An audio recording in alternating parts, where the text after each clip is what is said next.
Dans les séparations, on demande aux pères et aux mères d'être semblables et ça va dans un mouvement de société où on déteste la différence de plus en plus. Donc on est dans l'effacement de tout.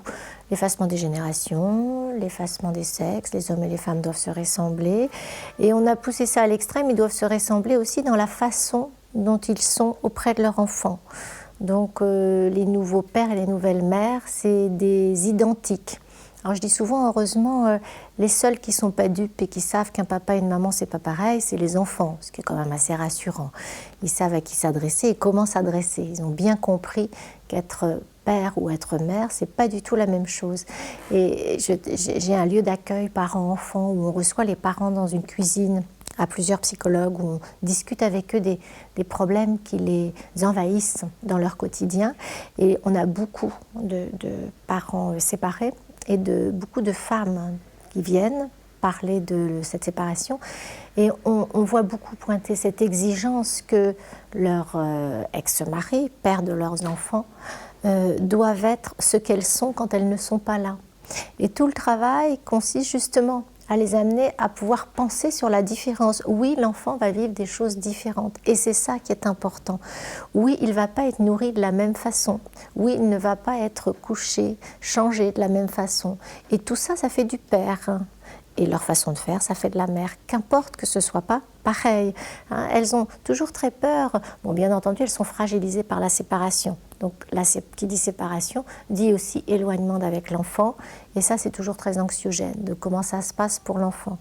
Mais en même temps, je trouve que le travail du professionnel à ce moment-là, c'est d'aider la mère à penser la différence, de façon à ce qu'elle ne soit pas projetée dans des images anxiogènes, très mortifères à l'égard de l'enfant, qui va aller jusque dans la réalité. Il ne faut surtout pas s'en saisir dans la réalité quand elle pense que le père va les mettre en danger. Il ne l'attachera pas dans la voiture, il fume au risque de la santé de l'enfant, dans une petite pièce. Enfin, des tas de choses surgissent comme ça qui viennent simplement parler de la difficulté de ne pas avoir son enfant quand on est une maman avec un enfant qui a 3, 4, 5 ans et qui tout d'un coup va vous échapper. Donc je trouve qu'on a tendance du coup à en faire des demandes qui seraient il faut que le père ressemble à la mère. Ça peut être vrai pour l'inverse, mais soyons honnêtes, c'est quand même plutôt dans ce sens-là que ça se profile. Donc notre société va devoir lutter pour ne pas aller vers cette espèce de mouvement naturel qui voudrait que les vieux et les jeunes doivent se ressembler, les mères et les filles doivent avoir la même tête. D'ailleurs, il y a des vêtements qui jouent sur ce look-là. Qui est la mère, qui est la fille ? Comme si c'était une grande réussite et un grand progrès qu'on n'arrive plus à repérer qui est la mère, qui est la fille, ce qui est quand même particulièrement inquiétant et pas heureux.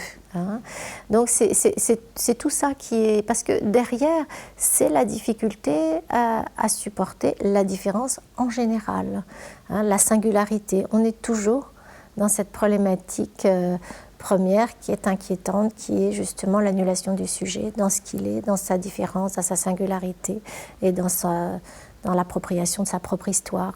On a beaucoup de mal à supporter ça.